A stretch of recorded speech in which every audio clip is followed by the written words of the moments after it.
Okay, so you have temporarily, we've got to the point, it's the same, this bit, as on the lap zip. So you can follow the lap zip instructions up until this point, where you've made your placket, stitched your zip to the placket, displaced the seam, and then stitched it on. But now we're going to move on to the fly front. On the pattern, we have this grown-on extension, fly extension. We need to move the zip guard or placket out of the way because we want to attach the left-hand side of the zip to, the right-hand side of the zip to the right-hand side of the trouser. So we're pinning that placket temporarily out the way, just so that we don't sew it. This folded edge on the right-hand side of the garment, my camera. This folded edge will line up with the centre front here. You need to fold that trouser or somehow work it out that is lined up on the centre front there. You could put a few pins in just on that bit, whatever works for you. But you are just stitching this zip tape to this single fold back. So I tend to just do that. I can feel my zip tape through my fabric. You need to make sure you're only doing it on this side of the zip tape, not this side or the teeth side, but it needs to be folded and in the position where it's lined up on that original centre front fold. So I can then fill that zip tape, put some pins in. I'm just temporarily pinning it here because I can't sew. I'm not going to sew it on that side.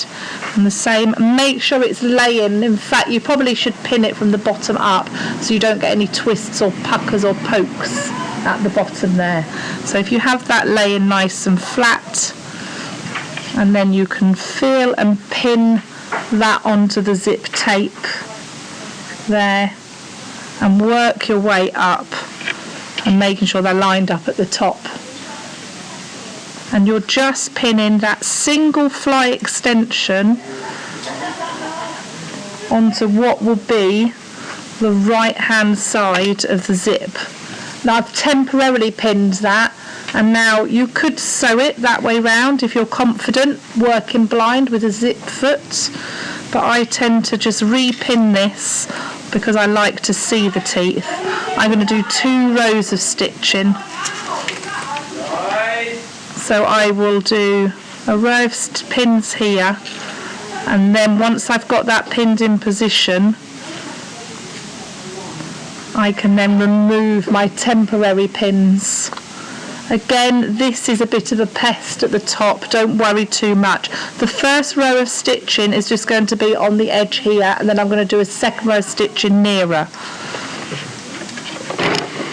So I'm going to do first row of stitching, just so it will have 2 rows of stitching. The first row will just be hold that zip tape down.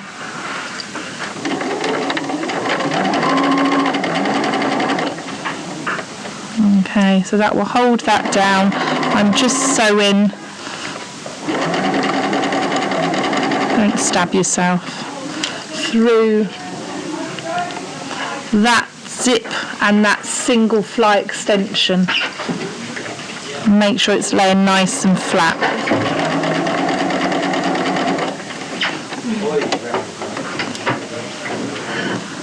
And once I've done that one on the outside edge, I'll go back again, and this time I can fiddle around with the zip tape because I've held that in position. It's a bit like a tacking stitch almost, but it's a normal stitch.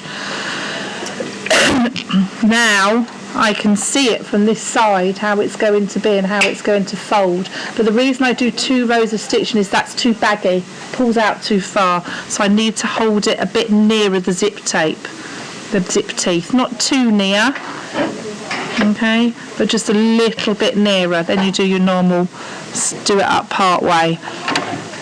So then I can get that in and do a second row of stitching nearer the zip teeth Be very careful working with metal tooth zip. You know, it doesn't have to be exactly on top of it. It's not as important as the first row of stitching, but it does need to be near it. Then I can move that up and out of the way. It's personal choice whether you prefer sewing with a zip done up or not. But I make sure there's no twists in your zip tape, and I am just stitching, cannot emphasize that enough, that single side of the tape onto the single extension. Obviously all of this would be seam neatened, and at the minute that's flapping, but that at the minute, so your zip will open and you can see how it will come together once we do the final row of stitching. Okay, so we'll just pause there for a second.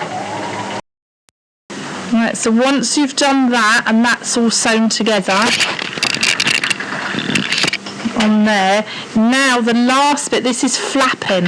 So when you look at the fly fronts, the jeans and stuff, you've got the 2 rows of decorative stitching that come round. Now I like to do mine in 2 processes and put a bar tack here. Okay, there are some methods, different ways of insertions where you can do it all in one, but I like to, for the last bit here, unfold my placket because it adds strength and stability. It's just the way that I like doing it. So the first thing you've got, you can make yourself a little template or measure the distance from that fold out, and you normally end up on jeans and things with 2 rows of stitching, but we'll just do 1 for now. This would be seam neatened. It needs to catch, so don't come out here making sure that your zip guard, both rows of stitching will go through that. So we did that 4 centimetres. So I'm going to change back to a normal foot. Move my needle position back to the centre, and then make sure it's not going to twist or anything, and I'm going to do that about 1 inch. Make sure again that you're not stitching, it's not too near when you sew through metal teeth. Okay, you will snap your needle and we don't want that. You can on this one put the stitch length up a little bit if you want decorative stitching, a thicker top stitch, and make sure there's no twisting, that's nice and flat. So when you're stitching down, just before you would want to do that curve on the bottom of your placket, you've got that nice sort of curve shape, and that's what you're mirroring, as if there were seam allowances taken off of it. So that zip can be done up, your placket's still out the way.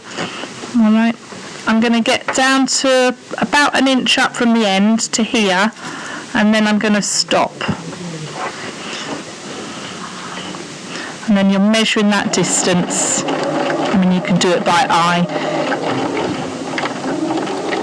If you were going to do 2 rows of stitching, you'd do your 2nd row of stitching right next to it, and you'd do that at this point.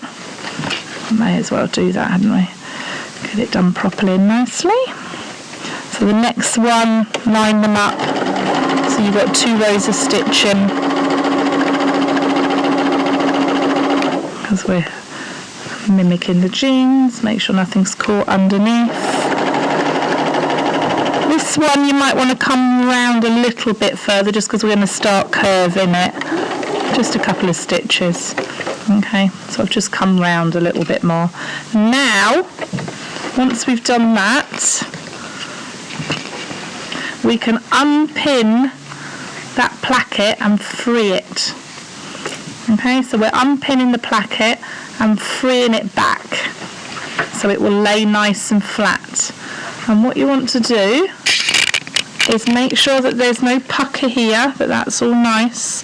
And we're actually going to now, on this last bit, stitch through and also stitch through the zip guard. It adds strength. So the last bit is going to be that nice shape coming all the way round to here. Think about your opening and look at the bottom of your metal zip stop. You don't want to be doing that, so make sure that you're not going to get anywhere near that when you're stitching that last bit. So start on where you stopped, where you broke your stitches, go back again. You can add your bar tacks there and do your nice curve, coming round and making sure you avoid the metal end of the zip.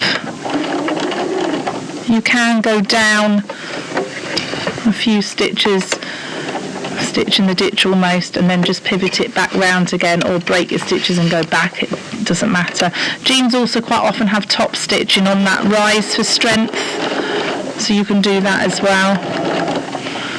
Okay, and that's your fly front stitched. We'll just add a couple of bar tacks for strength, where I just use the beginning of the buttonhole stitch. I find works, so it's nice and close together. You might have a bar tack stitch, okay, and it just goes through, and I'm going through the placket again. So that there, I've got a bar tack stitch, and I can do another one across here just for strength, weak points, anywhere where there might be a bar tack required. Right, look at the tips, just little zigzags over and over, and that's quite often in a nice contrast colour with a thick thread. And then you will have, once you trim all your zip, your placket, your fly front opening, and it will open, and that's free. And this bar tack means that when you open them, that is holding the placket, so you've not got any stress on the bottom of the zip. Because if you have that and it opens even further, and then when you're putting them up and down, you've got stress on the zip, and you don't want that. So that's why I do the last bit coming through here. They always put a bar tack, but there's no harm in stitching it. It helps the inside, and you trim all your threads off, to lay flat. Okay. Obviously everything will be seam neatened and overlocked, but that is how you finish that side of the fly front once you've done the first part of the lap zip.